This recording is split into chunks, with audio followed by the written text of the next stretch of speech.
Terra Salinas Merchants and Planners Bank on a fun day because it's a day or two before Port Fest and everything. Hectic in downtown Newport. We're really excited. Yes, we are. We're getting ready. We're excited. It's going to be an awesome weekend. Downtown's going to be hopping. It's already hopping. Yes, it is. It's like, where's the parking spot? Where am I going? And there's a carnival going on. I mean, when you say like you're going to work and every day is a carnival, literally right now it's a carnival every day. Awesome. I mean, with the chamber, and let's just talk about this just for a second. Okay. We've got all the time in the world, but an enormous undertaking to move it from there to here. No other choice to do that, but what a choice. Either have this thing in downtown Newport or don't have this thing at all, and how much fun we're going to have on Port Fest. And by the time you watch this, it's already over, but there's going to be some bumps and there's going to be some little bruises, and there's supposed to be. There always is at Port Fest. We've done it 20 years.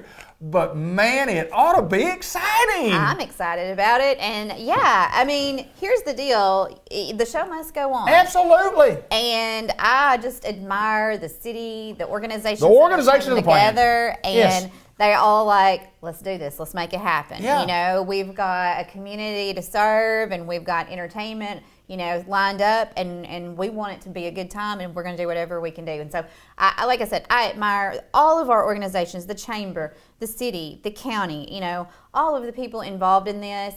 They've just taken it on with a gusto, and it's so much work. Oh, yes, it is. And it's exhausting. I mean, where to put up fences, where to get the parking, where to put the tents. It's complete. I mean, out there, we've done it for years, and there's always glitches out there too. But here's it's completely new, and I've seen the map, and I'm going to be working at the Port Fest or at the Chamber booth, and we're going to be passing out some of the maps and everything. But to me, to organize it like we have, is just been an enormous working together of a lot of folks is going to make this thing work. I don't want to hear a complaint Friday or Saturday from anybody. Everybody's going to have thank so yous. much fun. And Thank I was yous. going to say that it's going to be great, and I don't think, you're always going to have the naysayers and the complainers, but I think the overall atmosphere is going to be great. And like I said, mainly, yes, thank you. Absolutely. Thank you, Chamber. Thank you, NEDC. Thank you, City. Thank you, all of the officials for doing what you do, and all of the volunteers. Hundreds of volunteers. Yes. That's what Newport's about. It is. It's awesome. It is that. Yeah.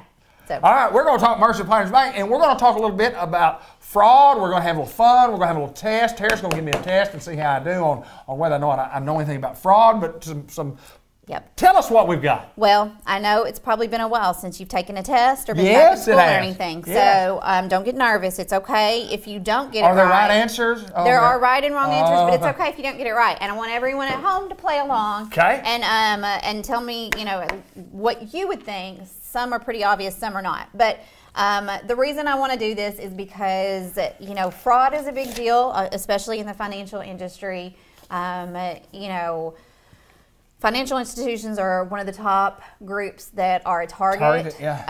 We do everything we can behind the scenes, and our IT department is great. And, we're working hard every day to make sure that the hackers don't get to us. But we want our customers to be aware of schemes and things that are going on, and we want them to work hard to prevent anything from happening to them, because it's infuriating. Right, absolutely. It's a lot of work, and it can really damage not just your bank account, but anything else associated with your credit score, your financial life, and it's a lot of work. So, how good will I do? I think I'll do well. Let's just hear them. No cheating. No looking. No, okay. I won't look. Okay, question number one. Question number one. You get a call from this government agency. Okay. You don't believe it's legitimate. Okay. You could be right, because more scammers pose as employees of this agency than any other agency. Now, it's multiple choice, so I'll give you your options.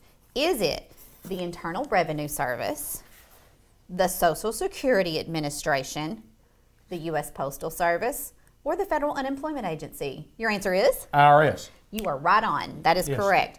The IRS is the most commonly mimicked in fraudulent attempts to get your personal information. Here's the deal. The IRS will rarely contact you. Yeah, they do by mail. They do by mail. So if you get a phone call or an email or anything like that comes from the IRS, it's not coming from the IRS. It's coming I would from think a scammer. where people would go, if it's the IRS, I better do something. And I think that's the panic stage. It's the IRS. Yeah. And the people that are on the phone calling you, getting you personally, They are skilled in intimidating you and making you believe that you are in trouble. Absolutely. And if you don't take action, you know, you're going to be in big trouble. So anytime anybody calls or emails from the IRS, please be very leery. Please, you know, say, no, I don't think it's you. Hang up. Hang up.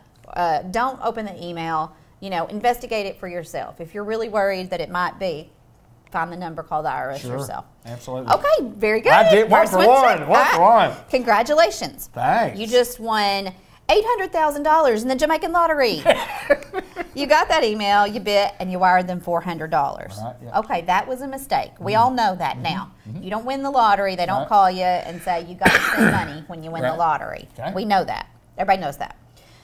But it would be a much greater mistake if you would have done this.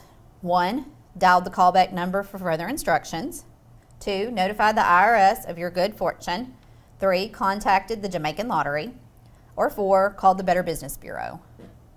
And the question is, what would have been worse? Right, worse than wiring the $400. Call the number back and try to get more information. That's right, because most of these numbers are coming from area codes 876, 809, and 284. These are Caribbean countries where the per minute rate is often $3, $4, $5, $10 a minute, 10 times higher than what it should be. And they'll talk to you. They'll talk to you. They'll keep you on the phone forever, jacking up your bill, then you owe them even more than $400. Scam, isn't it? Scam. Smart scammers. Yep. They're smart. They know how to get you. Okay, you're 2 for 2. Oh, I'm good. I'm good. Let's hear the next. The third one. Scammers actually have a way to create a phone number that's familiar to you. So it'll look like your bank or an organization that you're familiar with. And it'll appear on your caller ID like that. This might cause you to reveal information that could cause identity fraud. Okay. What is this technique called? Caller ID spoofing, the phone dupe, the friendly fake out, or dial-a-dope. Spoofing. Yes, it's spoofing. I just wanted to throw that in because I wanted to say dial-a-dope. Don't be a dope. No, be the dope. Dial-a-dope. They call it dial-a-dope. Yes, spoofing. Like I said, I like it. They've gotten very advanced with their phone calls. You know, they've caught on that people won't answer if it's from an unknown number now. So they'll make it look like a number that you know. Absolutely. So very even common. if it does come in and you go, oh, that's my bank calling me, and you answer it, and they ask you for your personal information, anything like a social security number, a date of birth, your bank account number, anything like that, then hang up. It's not us. We're not going to call you and ask you for that. Right. We know that. Right. We don't You've already got it on file. Yeah. So hang up. Call the institution that you believe that it's coming from back and ask them those questions. Don't be a dope. Right. Our customers are not dopes. No. Like I said, these people are very smart. They know how to get you. Okay, all right. Good job. All right. You get a call from someone claiming to be from the electric company saying your electric bill's overdue. They ask for your account number for verification purposes and your credit card number. Why is this probably a scam? 1, because you've already paid your bill. 2, because a representative would already have your account number. 3, you don't recall getting any past due notices. Or 4, a representative would never ask for a credit card number. Wow. That was a little tricky. Well, what was the first one? You're pretty sure you paid your last bill? No, that's not it. No. Okay, what's the second one? A representative would have your account number on screen. I would say that is true. All right, what's number 3? You don't recall getting a past due notice? I would not, probably not. And a representative would never ask for a credit card number. I'm going to say Go with it? 2. Yeah. 2 is right. But 4 is 4 also could be. right Yeah, too, 4 could be. because 1, and you know, we just touched on this. You know, if someone's calling you about something, if they are legitimately from the organization that they're calling from, and you have an account with them, and it's past due, they have that. They have your account number. They have your absolutely. information. Yeah. So again, just to reiterate what we said, if somebody's calling you, emailing you, contacting you in any way, asking for personal information, be leery. Don't give it to them. Hang up. I'm doing good. Yeah, I think you're about to get a perfect score. Okay, last one. Okay. According to the FBI, older Americans are frequent victims of internet scammers because they have nest eggs and because of this. Is it 1, they're not as adept on the internet as younger people are? 2, they tend to leave their computers on for long periods of time, making access to it easier. 3, they frequently are not even aware they've been swindled. Or 4, they're less likely to report being swindled. Wow. I don't know that I can get that one, because I do know that Cindy Black tells us constantly to not, once you log in, whether it's to Facebook or whatever, always log out, because it gives you the right, it gives those people the chance. What was number one? They're not as adept on the internet. They leave their computers on, they're not even aware they've been scammed, or they're less likely to report it. I'm going to say they're less likely to report it. You are correct. Yeah. Ding, ding, ding, 100%. Yeah, and all of these are, as we have seen from experience here, reasons that the older American population is targeted. Right, yeah. They play on emotions. They play on, with the internet, if you're not as savvy and you don't know what to look for, sure, they'll try to get something through to you. But unfortunately and sadly, the main reason is because it goes unreported a lot. And a lot of times that's because it's either the fraud is coming from someone that you know, right, and so you don't want to report it because, I don't want to get them in trouble. Right, it's sure, a caretaker or a family sure, member or whatever. In those cases, those people are not being kind to you and good to you. And so, if you're worried about getting them in trouble, don't. They're taking your money. Right, They're taking your ID. Absolutely. You need to report them. Absolutely. No matter how hard it is. Absolutely. And two, a lot of people feel embarrassed because they, got taken for a ride. And I mean, hey, it happens to everybody. And so it's nothing to be ashamed of. It's something to be mad about, sure, but it's nothing to be ashamed of. And not reporting it just means that it's going to continue, and that person got away with it. And we don't want that person to get away with, scamming our customers or our neighbors or anything. So report it. You can call, if it has anything to do with your bank account or whatever, absolutely call us, bank, and we'll get you going. There is the Consumer Protection Bureau that you can call. And I actually have a couple of different, the Consumer Financial Protection Bureau's office for older Americans, they actually have a division there that you can call, look up the number, or send them an email. Right.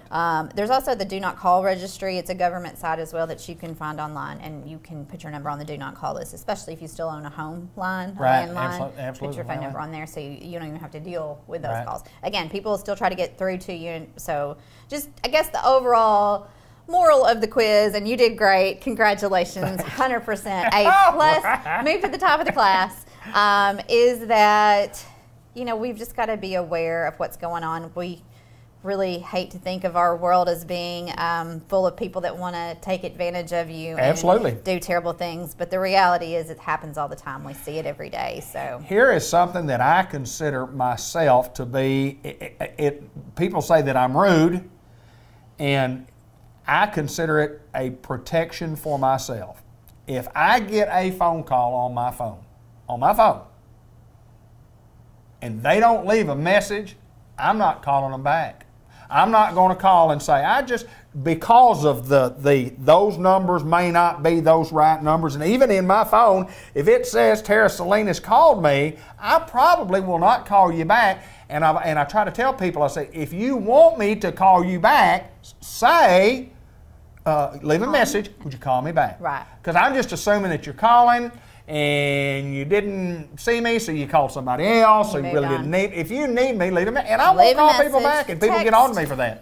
Text people, hey, again. Did you call? Yeah, sure. You can still be, even with the caller ID, we talked about that. Yeah. That can still be deceptive.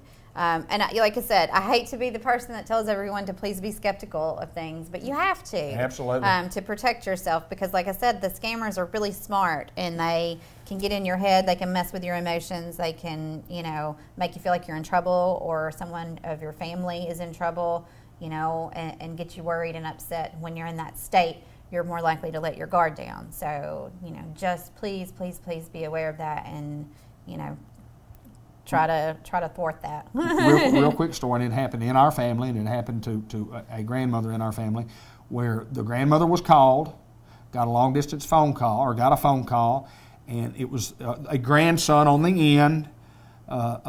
Granny, I'm in trouble. I'm in Mexico. I'm on my senior trip. I got thrown in jail, and they need you to send $8,000 down here to get me out. And she goes to Walmart to get the money. to bail him out.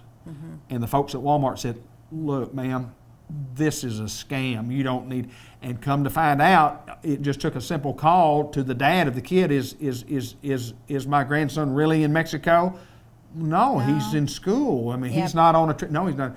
It happens. It just all the time. happens. Absolutely. See it in here all the time. And like happens. I said, we train our folks to recognize that. And when somebody comes in and they're in that state or they want to wire a large amount of money, we ask a lot of questions. I know people think we're all nosy and in their business, but we just want to help and prevent anyone from experiencing that. You know, that's good stuff. That's good stuff to talk about. Yeah, I like that. I like it. And I don't like it if I made zero. Okay. But because, I mean, people need to be aware about fraud in the schemes and I mean, that if they want your money, they're going to try to get it. They will. Well, I hope everybody learned something. David already knew it all, but I hope everybody else learned something. And, you know, we encourage people to call us with any questions they have. We're happy to talk to you about any issues or concerns at any time. Tara Salinas, Merchants Planners Bank, and it's good information about fraud. And I appreciate you taking time on a busy, busy Port Fest week.